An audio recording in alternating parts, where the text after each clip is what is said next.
unique topic. Now, before I get into that, let me explain my casual attire. I have been struggling with back problems and back spasms, so I'm actually wearing a jacket in the middle of beautiful weather to keep my back warm. So if I look like a goofball, I hopefully know what I'm talking about. So today we're going to talk about how to create a coaching culture from the ground up, from the bottom up, from the foundation of every organization. So let me make a couple quick points. When you look at organizations today and you look at the bulk of organizations, they are typically what? They are typically employees. You know, when you look at a company of 100 people, you probably about 80 are going to be individual contributors. The rest, maybe about 20% will be managers, supervisors, team leaders, or whatever your acronyms are. And one of the things that happens when you look at that fundamentally, you look at an organization, the more you go up, it thins out, right? In terms of the number of people. You don't have 20 presidents, you don't have 20 VPs if you have 100 employees. So I think we might have it wrong. We spend so much time and money in this triangle and hopefully things filter down. I think what we do is it ends up coming at the expense. It comes at the expense of the people in that lower layer, the individual contributors, not a bad lower layer, but just the foundation of the company. Now, let me make a second point. When you look at how people are developed, how we're trained, coached, mentored, whatever you want to use, when you look at that, we have to remember one thing. Most people, when they go through high school, most people, if they leave high school and go through college, let's call it 8, maybe even 10 years, we have not been formally trained on the following: how to seek and accept feedback, how to be a great teammate, why you as an employee need to own your attitude positively when you come into the doors of the company, why your personal motivation is your personal responsibility. And there's many others. I'll stop there. So what happens is when people enter the workforce and we're hiring people, we inherit, for lack of a better description, that lack of education. Not because they're bad people. It's just that we haven't been formally trained. So I'm going to tell you a quick story. It's one of my favorite people in the world. This is a team leader at one of our client sites on a manufacturing floor.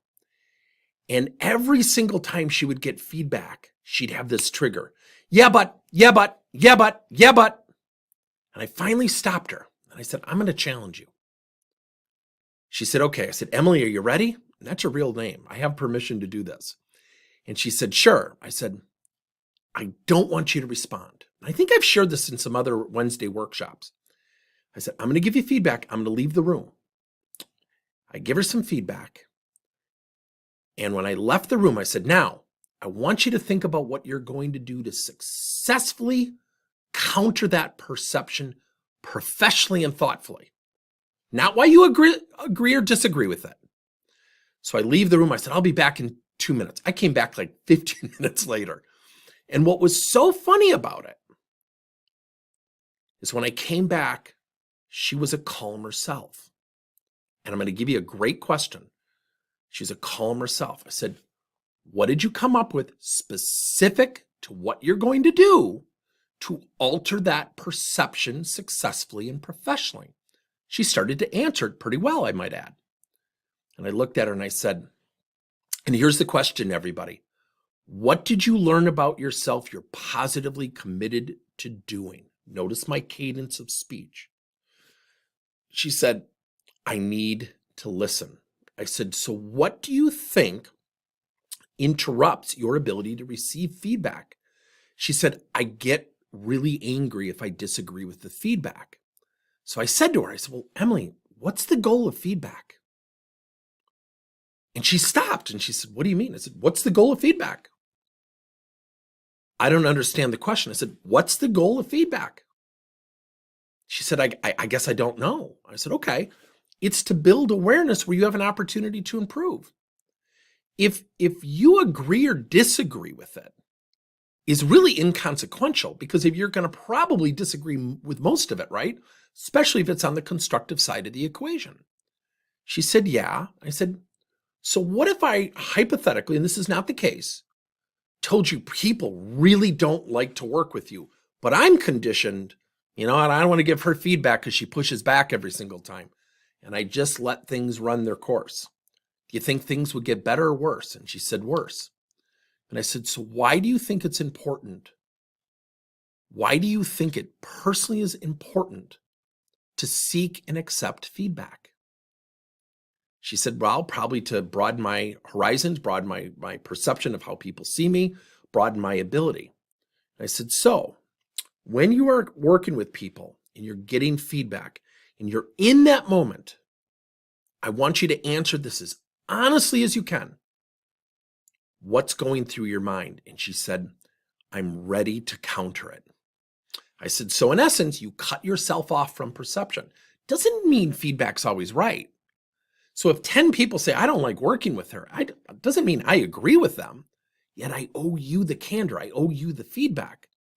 So wouldn't it be great if employees sought feedback on their own, accepted feedback void of agreement or disagreement?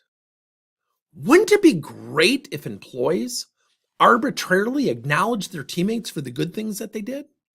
See, I think every single day we have interactions between people. We have interactions between people. And we have opinions galore about one another, don't we? Now, let me use a little humor. You ever gone to a water cooler and heard a positive rumor, such as, did you hear about the people in marketing? Oh, they really like their boss. I bet you some of you are laughing right now. So every single day, we have everyday interactions. What if we taught people how to coach one another, how to praise one another, how to create daily habits that infuse motivation and inspiration into the workplace, into the team setting between employees from the foundation of the company, not at the top, hoping it filters down? What if we pushed it upward? Let me give you another example. Years ago, I worked at a company, and I just talked to the CEO of this company. Just a matter of fact, about a month ago. His name was Ty, and we had a receptionist, and her name was Katie. Katie hated me. And I remember she went around to people in the company, and I was a consultant. I was putting coaching stuff in the company, and she went around, and a couple people came to me and said, oh, so-and-so's talking about you. And I said, she has the right to dislike me. She doesn't have to like me. Her employment doesn't require her to like me. It's not great to hear, but I can't force her to like me. So I did something, and I want you to hear this. We get into a staff meeting, and I look at her across the way, and I said, Katie, would you mind if I gave you some feedback? She gets up and she said, sure, go ahead. And she could battle. She could really, really battle. And I said, the plant manager at XYZ Corporation called and just praised the heck out of you. She was the receptionist. I'm not putting that job down. I'm giving you context to the everyday coach. And I looked at her and I said, I have to tell you, it is so nice to hear. I want to plant a seed with you, but I'd like to talk to you after the meeting. And she's kind of looking around because she's looking at the people she was talking to about me negatively. And here comes this nice guy saying nice things. She doesn't know what to do. Kindness is powerful. So we sit down and I said, I want you to think about something over the weekend. Now she's ready for the constructive stuff. That guy was fake in the meeting. I looked at her and I said, Katie, I think you'd be a heck of a salesperson. And her jaw just drops. I said, you are so quick on your feet, and in the world of manufacturing, there's not a lot of female sales reps, and that's a little sexist, but you can carry yourself and you can deal with that kind of the tough plant manager, which this company sold to. Here was the amazing thing, everybody. 15 plus years later, she's still in sales, doing well. And she actually is delightful. She's fun. I loved being around her. We became actually really good friends. We never once addressed her dislike for me. See, I think we have so many challenges when we get up in the morning, getting kids on the bus, giving them lunch money. They've got plans. They got a soccer game. They got a baseball game. Don't forget this weekend, honey, we got to do XYZ. We are constantly reacting to life, as corny and cliche and as over the top as that sounds. Yet what we don't give a lot of conscious thought to is positivity. Now, I'm recording this on Friday morning, And what I'm about to share is going to be a little bit jaded, a little bit cynical. In the last 72 hours, three different companies, three companies who do not know each other, reached out to me and said, I've got a situation. I've got an employee who went for a promotion and didn't get it. And they're angry and they're starting to really manifest and, demonstrate some negative tendencies and behaviors. And I said, okay. And all three situations were almost identical. It was almost the same conversation. Again, all three companies, the three parties at the company don't know each other. And I said, it's really weird. And each person goes, what do you mean? I go, it's just weird. When one of our teammates goes in front of us, we tend not to celebrate and recognize and reward and acknowledge. We tend to cynically, sarcastically, negatively find ways they weren't deserving. And we hold it against them. They've done nothing wrong. They got a promotion. All three parties just sat there, HR people and training people, by the way, and looked at me and said, yeah, that's true. And I said, isn't it interesting? We have this knee-jerk reaction lately to constantly find out what's wrong. Now, let me further the point. All of you have heard me say this before. I need to see you in my office right away. What's the employee's first response? It's usually, what did I do wrong? Why? Because that's sometimes what we do. Yet, let's look at an organization. We tend to spend all the money up here at the top, and we tend to want to fuel this downwards. What if we inverted that and we took the top, being the foundation, the everyday employee, the everyday contributor, and we taught them positivity, why to acknowledge their teammates, how they can stand out from other people in the organization or other organizations. Let me further the point. I actually just did a presentation in front of a manufacturing firm. A lot of my people in my leadership academy at this one client are in an organization where we have some tough situations. We've got people from prison. We've got people who have GED high school degrees. We have very few people with college degrees, and that's okay. I'm not putting it down. What was so amazing is I sat in that room and I said, I'm going to give you a thought. And the first inclination you're going to have is I'm full of it. But I want you to let it marinate just for 5 minutes. And we're going to just sit here. If you come into work and you are positive and you acknowledge your teammates, you praise upper level management, as long as it's honest and authentic, you will differentiate yourself from 90% of the people in the workplace. Not just this workplace, every workplace. Now, that might sound jaded, and some of you might say, wait, that's not our culture, and that's great. I'm just telling you that most employees do not conscientiously enter the workplace, trained, coached, and mentored, ready to acknowledge, maintain positivity, invest in one another, look for the good things. They might do it, but they're not trained informally. It's not an innate habit. So let me give you further context of what I'm talking about. So as I've told a lot of you, I've coached volleyball, for 31 years on and off.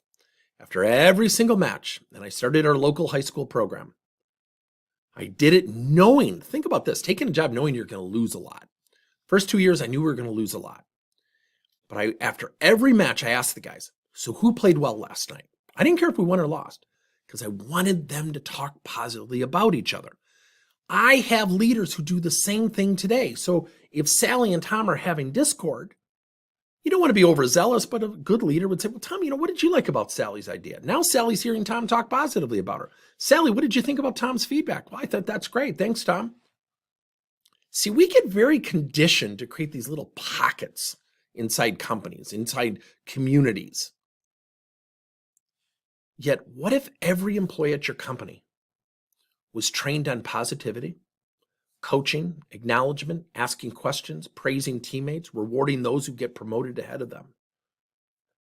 What if every employee in your company was taught to seek and accept feedback? Wouldn't that take the top and pull them down into coaching conversations? See, what we've done here at Progress Coaching is we've developed a program called the Everyday Coach. I don't want to turn this into a big sales pitch. We'll put a link in there and just give you some information if you want it. Yet I am convinced we've got this wrong. I think we spend millions, if not billions of dollars at the top of the organization. We all hear it. I guarantee you've heard this at your company. Yeah, it'd be great to coach if I had time. There is a reason why people do not coach. They don't know what to do and they don't know what to say. So what we have to do more than anything is not just have that trajectory of coaching downward. We have to have it going upwards and sideways. Let me add further context. I just got off a call with a great healthcare company, and I said to them, have you thought about doing rotating peer-to-peer conversations? And one of the managers goes, oh, that's really cool. And we gave more specificity than what I'm giving you. And I said, you get people talking across departmental lines, the bricks of the silos start to fall off. When we're not communicating, the bricks will grow. And we got into this great conversation, and one of the managers goes, I'm fine if this requires us to do so, but does this require us to be present? I said, no. They're like, wow, this is really cool. You're accelerating talent development, accelerating communication, accelerating team cohesion, all with individual contributors, everyday employees, conversing, acknowledging, structuring conversations that are positive and influential. We don't do it enough. We tend to do what? Put the money at the top and say it needs to cascade down. Every training department I've ever worked for, every HR department I've ever worked for will always say this to me. It'd be great if upper level management was fully involved. Doesn't mean they're not involved. Sometimes they're fractionally involved. I still think the greatest organization I've ever worked for is a company here in Wisconsin where I am. And the company is by the name of InPro out in Muskego, Wisconsin. Phil Ziegler, who's the CEO, just retired. Mark Holland, who's the CEO, was really the one who brought me into the company. It's been 20 plus years, the greatest coaching organization I've seen. They'd be the first one to tell you, no, we're not, because they're always improving. They implemented coaching over 20 years ago. Certainly I helped. They got a director of coaching called Dave Stevens. They don't have high turnover. People are always trying to get in there to sell them or get a job there. They have a really strong brand recognition. They'll tell you it's because of coaching. I don't want you to tell you it's because of me, because it's not. And so what happened is they have invested. And I remember that Mark, now their CEO, said to me once, he goes, I think we need to train our salespeople how to coach. His idea, not mine. We got everyday salespeople learning coaching. If you go in that organization, a lot of their top leaders are disciples from that program that Mark put together because we're not formally trained. So again, think about everyday employees asking questions, praising one another, going above and beyond the call of duty, seeking and accepting feedback from people above them. How would that impact your organization? Let me know your thoughts. Put something down in the chat. This is not a big sales pitch, but I promise you, if you do not have a formal program in everyday employees, everyday investing in one another, you are losing an opportunity. So we're going to put the link in here. If you want information, great. But hopefully I gave you a different way to look at your leadership program. See, we tend to think leadership programs have everything to do with leaders, when in fact, leadership programs can be cultivated from the foundation of your organization with your everyday employees and individual contributors. Thanks for your time. Good luck, everybody.